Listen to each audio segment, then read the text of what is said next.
सैया चल गईल छोड़ी के और बहो कुछ होई तो हम का करब हो। सैया चल गईल छोड़ी के और बहो कुछ होई तो हम का करब हो। मन करता तो के सारा पी हो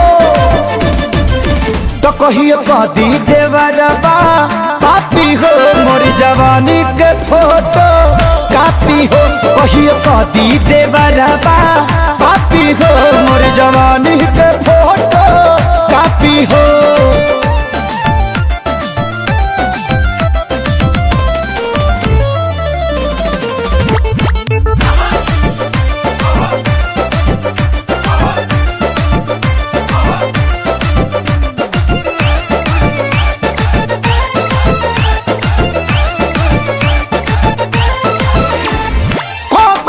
धन पुराय करा हवाले का कोई नजर ये कहाँ कहाँ डाले।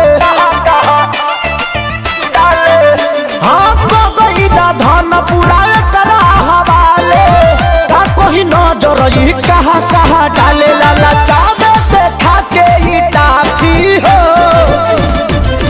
तो कहियो कदी देवरबा पापी को। मोर जवानी के फोटो कापी हो कहियो कदी देवरबा पापी हो। मोर जवानी के फोटो कापी हो।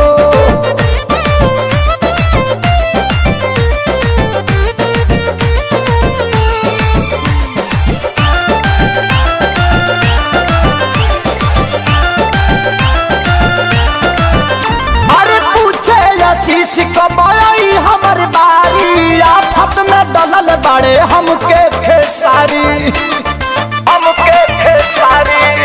हाँ हाँ पूछे सोनू कब आई हमर बारी आफत में डलल नीली कमल खेसारी के गलती कुंदन मांगे माफी हो तो कहियो कदी देवरबा पापी को।